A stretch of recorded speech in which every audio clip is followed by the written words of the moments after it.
ওয়ান্নাজিআতি গরকা। গরকন শব্দের অর্থ হলো অত্যন্ত কঠোরভাবে, নির্মমভাবে।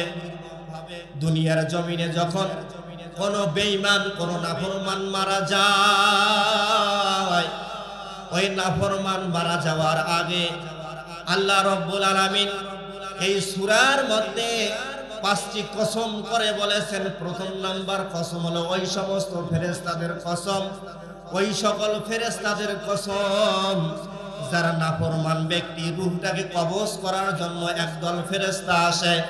ওই ফেরেশতাগুলো যখন নাফরমানের রূহ কবজ করার জন্য আসে, আসার পর তার শিওরে বসে, বসার পর তাকে বলে কি যে হে নাফরমান আত্মা, তুই তাড়াতাড়ি বের হয়ে আয়। যখন এই কথা বলে নাফরমান, ওই তুই তাড়াতাড়ি বের হয়ে আয়, ওই ফেরেশতারা যখন আসে তখন কিন্তু তারা শুধু খালি হাতে আসে না, তখন একটা কাপড় নিয়ে আসে। ওই কাপড়টা হলো দুর্গন্ধযুক্ত কাপড়।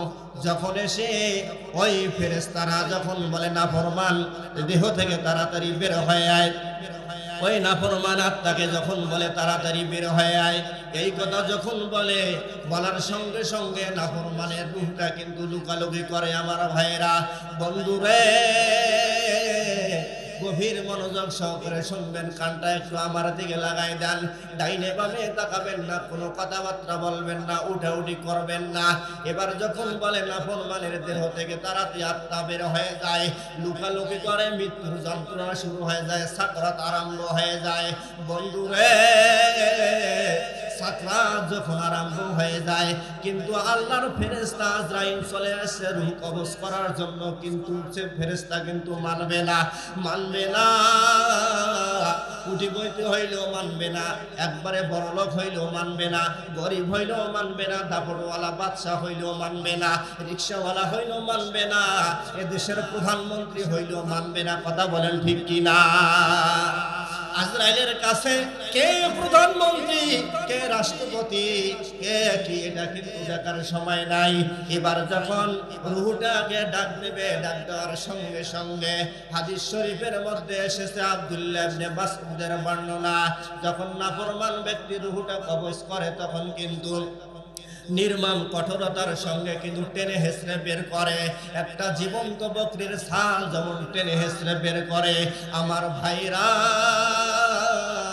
টেনে হেসড়ে যখন বের করার সঙ্গে সঙ্গে বকরিটার কষ্ট হয়।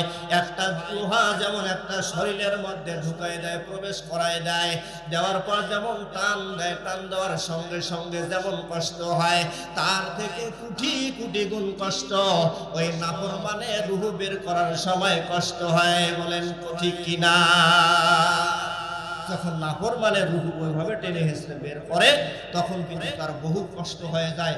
কিন্তু কষ্ট, হাজারো কষ্ট দেওয়ার পর, প্রতিটা রগ, প্রতিটা ধমনী থেকে টেনে হেসড়ে বের করার পরে যখন রূহটা বের করে ওই কাপড়ের মধ্যে রাখে, রাখার সঙ্গে সঙ্গে দুর্গন্ধ শুরু হয়ে যায়। নাউযুবিল্লাহ। কি হয়ে যায়? দুর্গন্ধ শুরু হয়ে যায়। নাফরমানের রূহ দুর্গন্ধ করবে আমার ভাইয়েরা। দুর্গন্ধ যখন শুরু হয়ে যায়, ফেরেশতারা তখন মুখের মধ্যে কাপড় দেয়। বন্ধুরে, গভীর মনোযোগ সহকারে শুনবেন আর ডাইনে বামে তাকাবেন না। এই যে দেখেন, এবার যখন ফেরেশতাদের দল নাফরমানের রূহটা নেওয়ার পর যখন আসমানের দিকে উড়াল দেয়, আসমানের মধ্যে অসংখ্য ফেরেশতাদের সঙ্গে সাক্ষাৎ হয়। তখন আজরাইলকে বলে, রে আজরাইল, এটা কার রূহ তুমি কবজ করে নিয়ে এসেছ? তখন হযরতে আজরাইল বলে, আমি অমুক গ্রামের, অমুক শহরের, অমুক সিটি শহরের, অমুক রাজধানীর, অমুক বড় লোকের কন্যা, অমুক বড় লোকের ছেলে, অমুক বড় লোকের আসিয়া রূহ কবজ করে নিয়ে আসছি। এবার যখন যাইতে যাইতে প্রথম আসমানের মধ্যে যাওয়ার পর যখন প্রথম আসমানের ওই দরজা খোলার জন্য পারমিশন চায়, কিন্তু দরজা খুলে দেয় না। আল্লাহ রাব্বুল আলামিন তখন ঘোষণা দিয়ে দেয়, লা ফাত্তাহু লাহুম আবওয়াবুস সামা। বলুন আল্লাহু আকবার।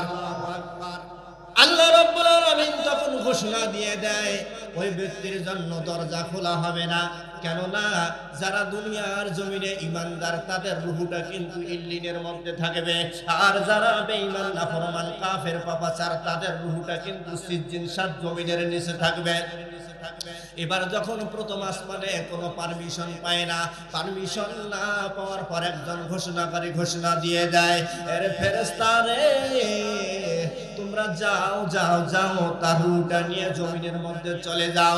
রূহটা নেওয়ার পর যখন জমিনের মধ্যে চলে আসে, আসার পর কবরের মধ্যে ওই মৃত ব্যক্তির শরীরে রূহটা যখন সেট করে দেয়, সেট করে দেওয়ার সঙ্গে সঙ্গে তখন দুইজন ফেরেশতা চলে আসে।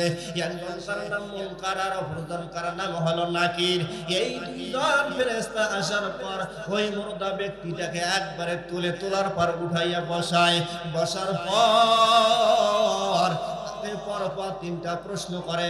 আপনারা হয়তো এই প্রশ্নের উত্তর তিনটা অনেক মাওলানাদের কাছে শুনেছেন, মসজিদের ইমামের কাছে শুনেছেন, কিন্তু এই তিনটা প্রশ্ন আপনাদের কাছে হয়তো দুনিয়ায় ইজি মনে হয়, সহজ মনে হয়।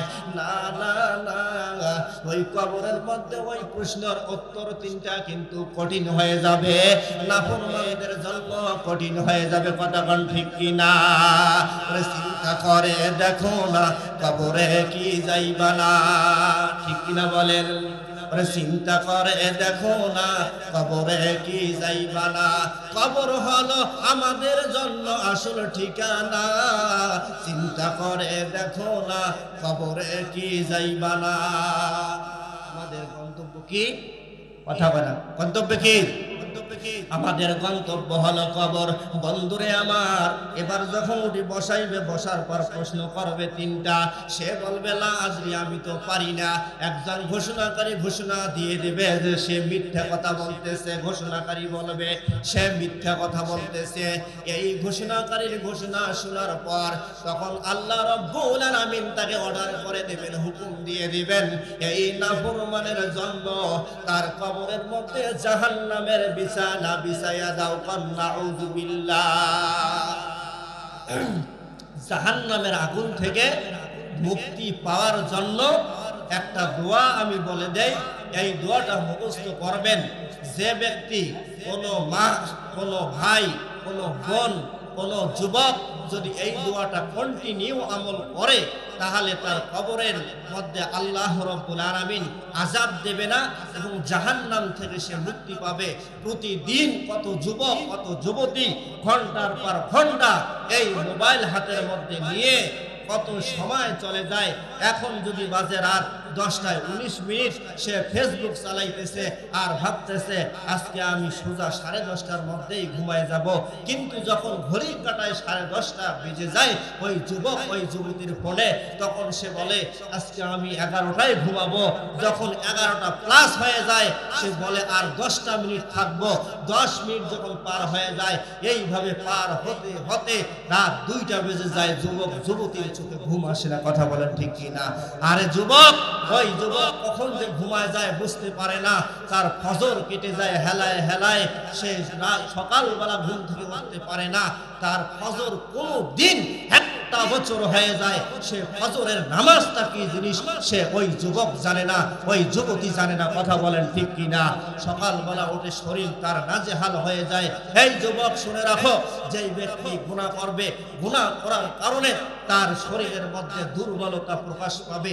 যে ব্যক্তি গুনাহ করবে তার রিজিক সংকীর্ণ হয়ে যাবে। যে ব্যক্তি গুনাহ করবে তার চেহারার উজ্জ্বলতা, ব্রাইটনেস নষ্ট হয়ে যাবে। যে ব্যক্তি গুনাহ করবে তার ফিজিক্যালি শরীর তার দুর্বলতা লাগবে। যে ব্যক্তি গুনাহ করবে তার অন্তর মরে যাবে। কথা বলেন ঠিক কিনা? গুনাহ করবেন, আপনার শরীরে অটোমেটিকলি আপনার শরীরে দুর্বলতা প্রকাশ পেয়ে যাবে। অনেক ভাই আছে সারা রাত জেগে জেগে কি করে জানি না, কিন্তু দুই চোখের সাইডে কালো দাগ পড়ে আছে। আরে যুবক, তোমাদের উদ্দেশ্যে বলি, ওই যুবতী বোন, তোমাদের উদ্দেশ্যে বলি, তোমরা আজকে এই সামান্য একটা মোবাইলকে তোমাদের ক্যারিয়ার মনে করে নিয়েছো। শুনে রাখো, শুনে রাখো, তোমরা ভালো করে শুনে রাখো, আমার নবীর 63 বছরের জিন্দেগি একটাও তোমাদের চিন্তা হলো না। এই নবীর 63 বছরের জীবনটাকে তোমরা একদিনও প্রাধান্য দিল না।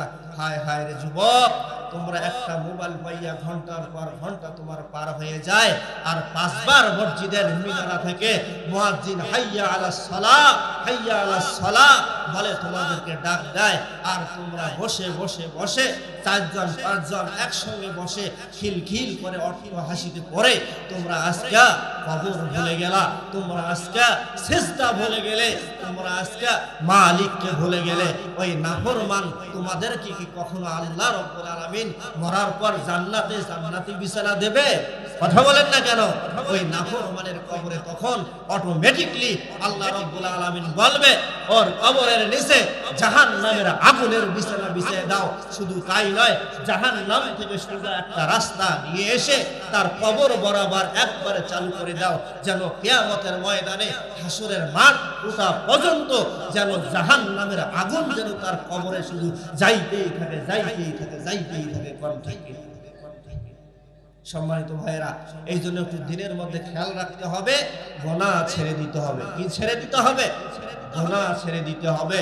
আহা, দেখেন বাবা গুনাহ করে ছেলে জানে না, ছেলে গুনাহ করে বাবা জানে না, মা গুনাহ করে সন্তান জানে না, সন্তান গুনাহ করে মা জানে না।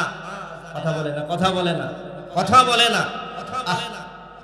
একজন গুনাহ করলে আর একজন জানে না। স্ত্রী গুনাহ করতেছে, স্বামী জানে না, স্বামী গুনাহ করে স্ত্রী জানে না।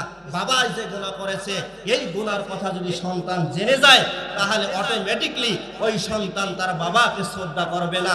স্বামী গুনাহ করেছে, স্ত্রী যদি জেনে যায়, তাহলে ওই স্ত্রী তাকে আগের মতো ভালোবাসবে না। স্ত্রী গুনাহ করেছে, স্বামী যদি জেনে যায়, তাহলে ওই স্বামী তাকে আগের মতো ভালোবাসবে না। কথা বলতে হবে, ঠিক কথা বলতে হবে। এই জন্য এগুলো গোপন গুনাহ যদি হয়ে যায়, তাহলে কাউকে যদি বলতে আপনার লজ্জা হয়, আপনি যদি শরম পান, তাহলে বুদ্ধি আছে একটাই, রাত্রিবেলা তাহাজ্জুদের মুসাল্লায় দাঁড়িয়ে শুধু আল্লাহর কাছে চোখের পানি ছেড়ে কাঁদবেন, আল্লাহ ইয়া রহমান ইয়া রহিম, তুমি বড় দয়াবান, তোমার নাম গফফার। ইয়া আল্লাহ, আমি তো ভুল করে ফেলেছি, আমি তোমার অনেক গুণের কথা শুনেছি, অন্তত তোমার রহমানের রহিমের নামে তুমি আমার জীবনের গুনাহগুলো মাফ করে দাও, তুমি আমার জীবনের গুনাহগুলো মাফ করে দাও। আমি কথা দিচ্ছি আজকের পর থেকে আর গুনাহ করব না। আল্লাহ খুশি হয়ে তখন বলে, বান্দা যা, আমার কোটি কোটি বান্দাদের ভিতরে তোর সমস্ত গুনাহ আমি মাফ করে দিই।